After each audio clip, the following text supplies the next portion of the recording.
Welcome back to the Not-for-Profit Podcast. My name is Matt Williams. In this episode, I speak with Kerrie Keepa about what it takes to make a change. This episode, I feel, for not-for-profits will be very helpful in the showing that change can happen. Even if you are only one person, you can make a change. And it can show that this change is going to happen, but you have to be willing to do it, and you have to be willing to put the effort in to make it happen. The three takeaways we take from this is, one is don't let the loss fall by the wayside. Make sure you use that loss or the pain to fan the flame of that passion. Kerrie delves a little bit more into this and we'll have a chat to her about that. The second takeaway is you're never alone. And that is absolutely true. There is always somebody out there for you. Kerrie talks about this, about a Facebook post she put out and how much response she got from it was overwhelming. So we'll let Kerrie have a chat to you about that. But we always remember, you're never alone. And the third point we take out of this episode is that if you want to make a change, and particularly in the government sector, which Kerrie has had success in, is to make one change at a time. And we'll hear from Kerrie about how that happened and how she's taken that one change, but it has snowballed and it has got bigger and change is happening all over the place. But it started with making one change. Let's go on over to Kerrie and have a chat. The Not-for-Profit Podcast is brought to you by Platinum Audits for all your auditing needs. If you need any audits done or you need any information, please contact Platinum Audits.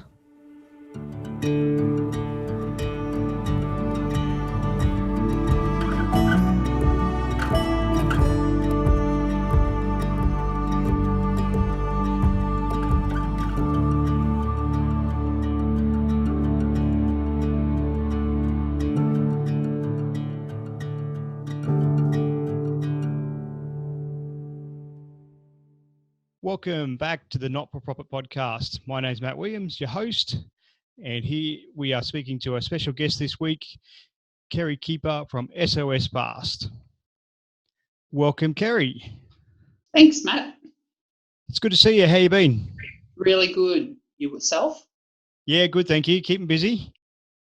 Just wanted to touch base with you today. I've had a little bit to do with SOS F.A.S.T and what you're doing out there in the not-for-profit sector and the not-for-profit world. I just wanted to share, if I can get you to share a little bit about your history and what brought you to SOS F.A.S.T and what started SOS F.A.S.T and how that came about, if you can.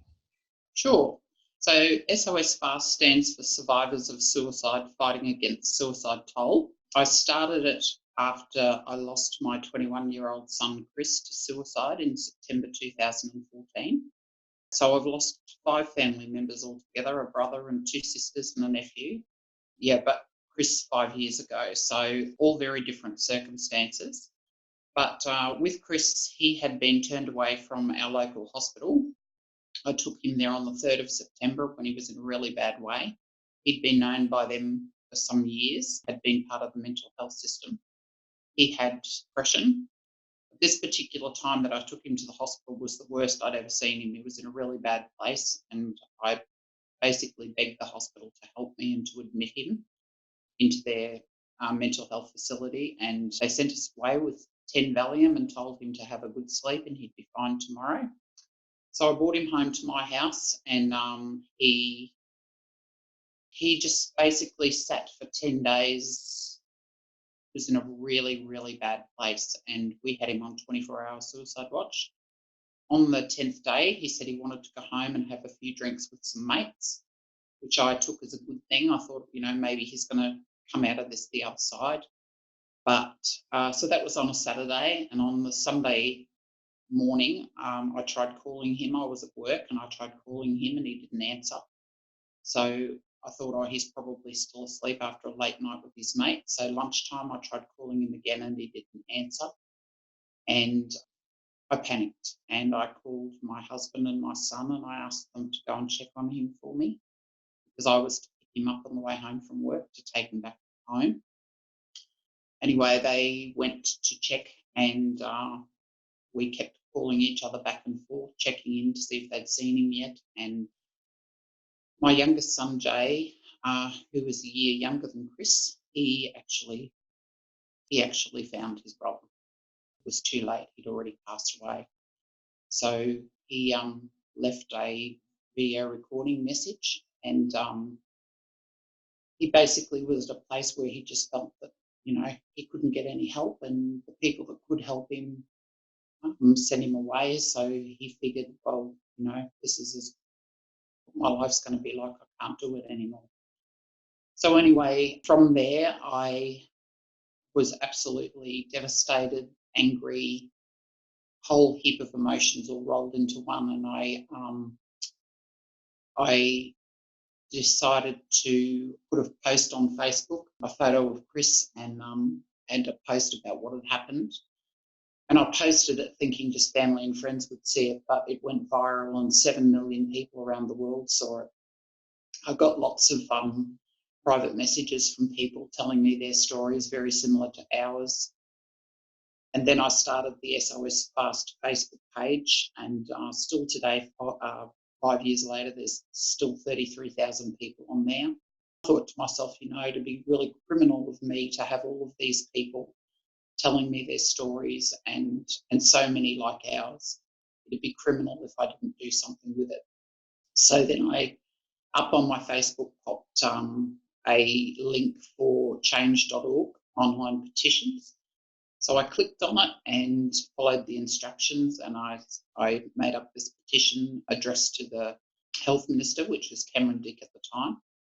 Shared it from my own Facebook page and the SOS F.A.S.T page, and begged people to share it through their pages, which they did, and I got 67,000 signatures on that petition.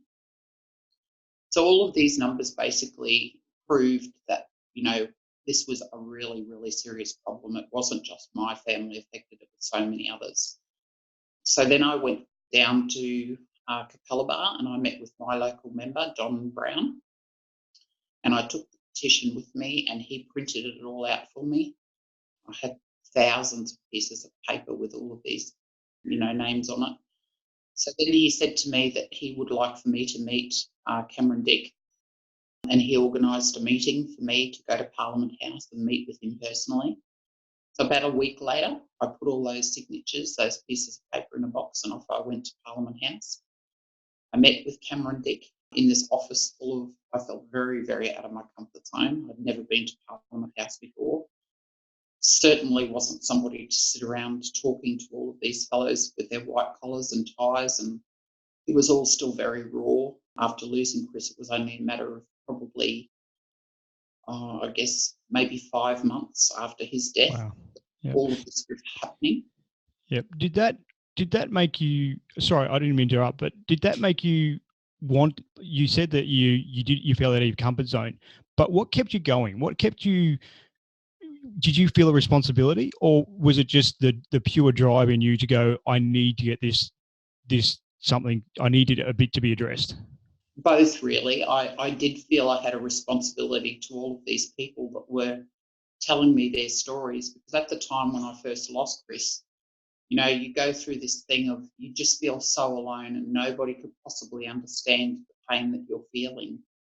In the December, so I lost him in September, and in the December I had to go to the shops as you do, and the people around and the Christmas carols playing and everybody laughing and happy, and it goes through your mind, these people have got no idea.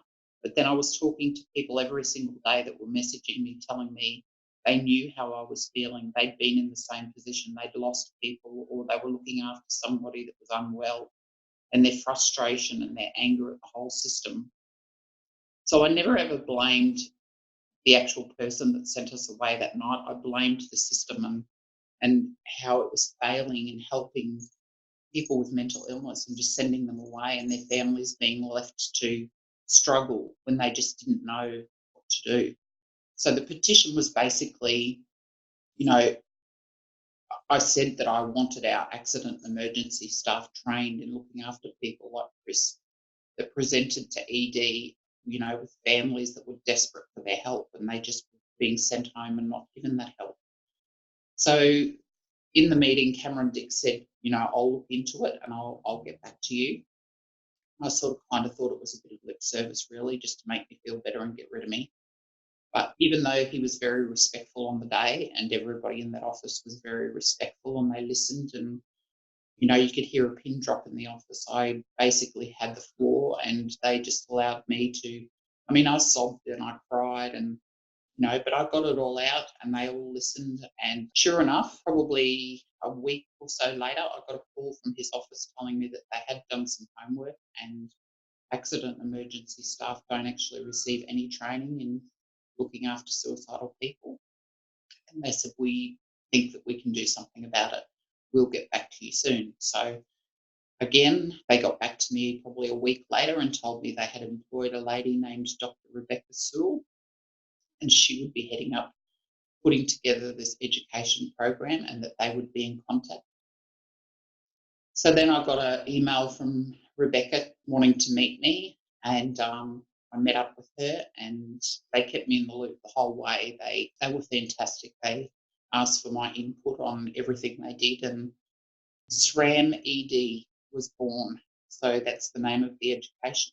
Still today, they actually only had funding for like 9 months, I believe, to begin with. And still to this day, 4 years later, that education's still running and there are still people trained every day in it. So all accident emergency staff members in Queensland are receiving that treatment. And it's gone, our current minister has actually extended that from just accident emergency staff to, nursing staff and so on in wards as well, which is just fantastic. Wow, that is it's just awesome. It's spine-tingling to know that one person with the drive and an experience, and thank you for sharing that, because that's, it's brought a tear to my eye to hear that, and I can still see the emotion on your face, and I love that about it. But to see that happen and to see it expanding must be a great feeling. Like, I know it's just Queensland at the moment, but are other states looking at it, or have they looked at it, or have they introduced something similar, or did they have it and Queensland just didn't? I think, I'm not sure whether other states actually had anything like it. I really don't know. I know there has been interest from other states. I've been to Canberra and I've spoken to politicians in Canberra about this very thing. This isn't just a Queensland issue, it's worldwide. Queensland does have the highest suicide rate in Australia. Wow. We actually lose way more people to suicide than we do to car accidents. So, this is something that isn't going away and it's something that's going to be an ongoing thing. It's not, other stuff has come from the SRAM ED training as well. Yeah, so, but I have met with a lot of very passionate people in this field and a lot of people that want to change things and make a difference. So it is a good feeling to know that, at the end of the day, I guess you could say that Chris didn't die in vain. So I can't bring him back, but this is his legacy and the legacy of so many other people out there that, that we've lost. And that's what I bring it down to, is that if what you've done through your experience and what happened with Chris can save one person, that is Absolutely. It's a win. If he can save 100 people, 1,000 people, 100,000 people over the next 50 years, he's probably had a better touch on the world than most other people will ever have. That's right. And he's not even here. You don't. Amazing. And it is amazing. And I really appreciate that. If you could go back, not bring Chris back, but go back after Chris passed and change something you did, would you do something a little bit differently or not? I don't think so.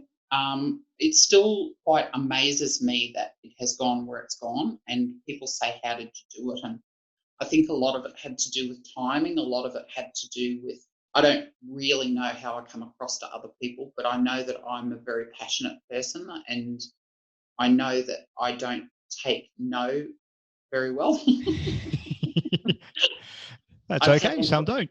I've had a lot of people say to me, one person can't change something like this. Well, I beg to differ, because I started out as one person with this fire in my belly and this passion and this, this need to try and change things, as they were. And even though I was just one person along the way, so many others have followed and, got involved. And everything from phone calls and messages and, signing petitions and spurring me on to keep going. And I can't begin to tell you how incredibly, incredibly important that is, because there have been times where I've thought to myself, am I only doing this for my own benefit?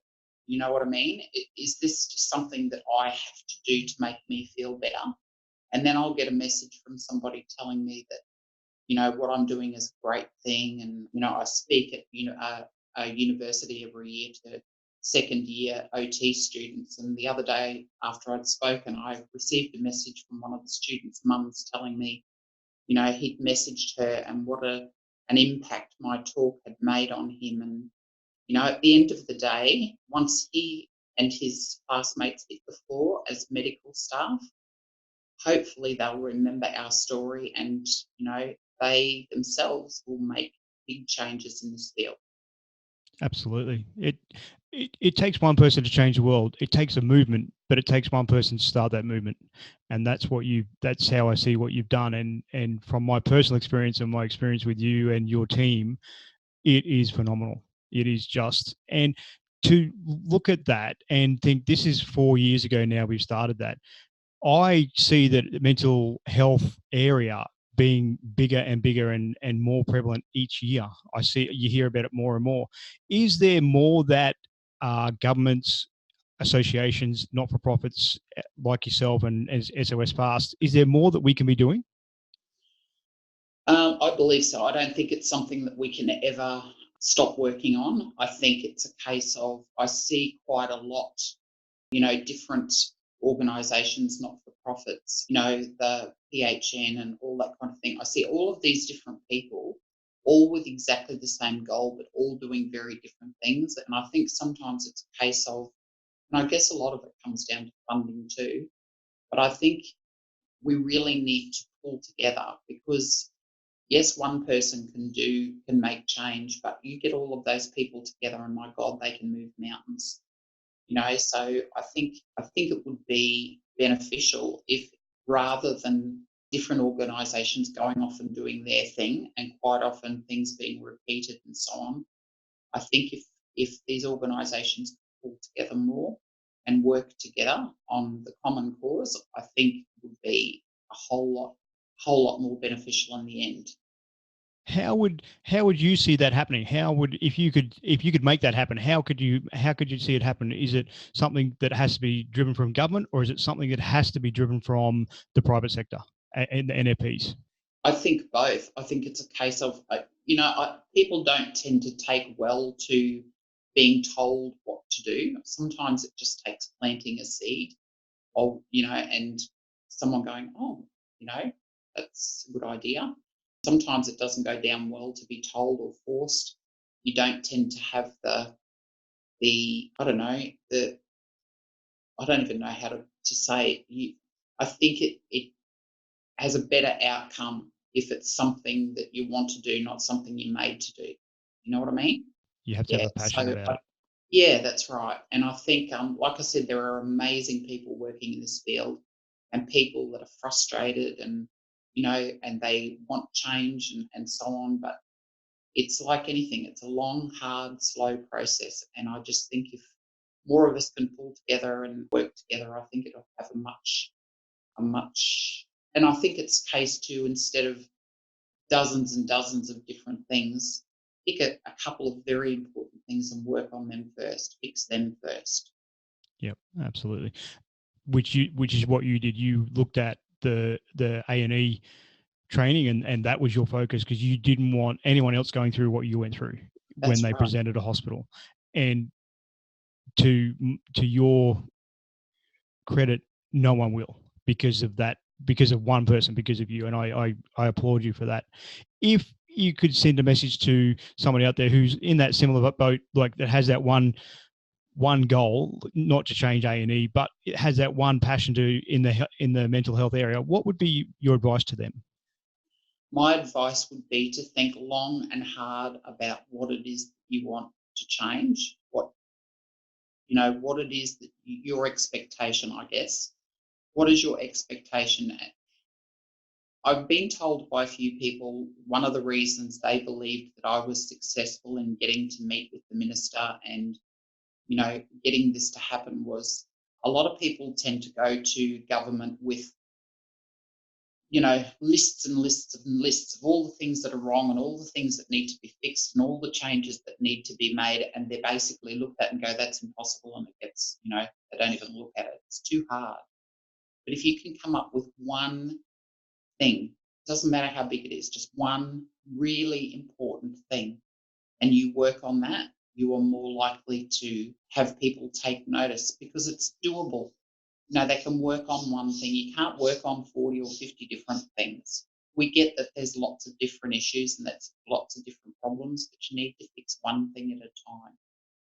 So my advice would be, think about what it is that desperately needs to be fixed, what you believe or what can be worked on and what's achievable, and set about doing that.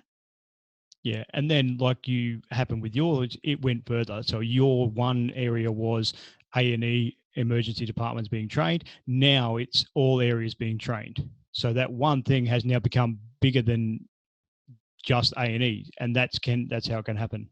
That's right. It has a snowball effect. Absolutely. Kerrie, if people want to reach out to you, we're just about run out of time. If people want to reach out to you, what's the best place to get in contact with you? It's through Facebook? Yes, through Facebook, the SOS F.A.S.T page. You can actually message me through that and I will get back to you. I actually message people back personally. It's just me. So, through the SOS F.A.S.T page. Yeah, that's probably the best way. I check it many, many, many times a day. Yeah, no, and I part of that page as well. So, and from my personal experience and how we connected, I just want to say thank you for what you've done in the mental health area and the not-for-profit area to make the changes you have. Thank you so much. And thank you for all of your help, Matt. You've been an absolute legend. It's a pleasure. It's great to be part of a really good team. Thank you. Thanks heaps.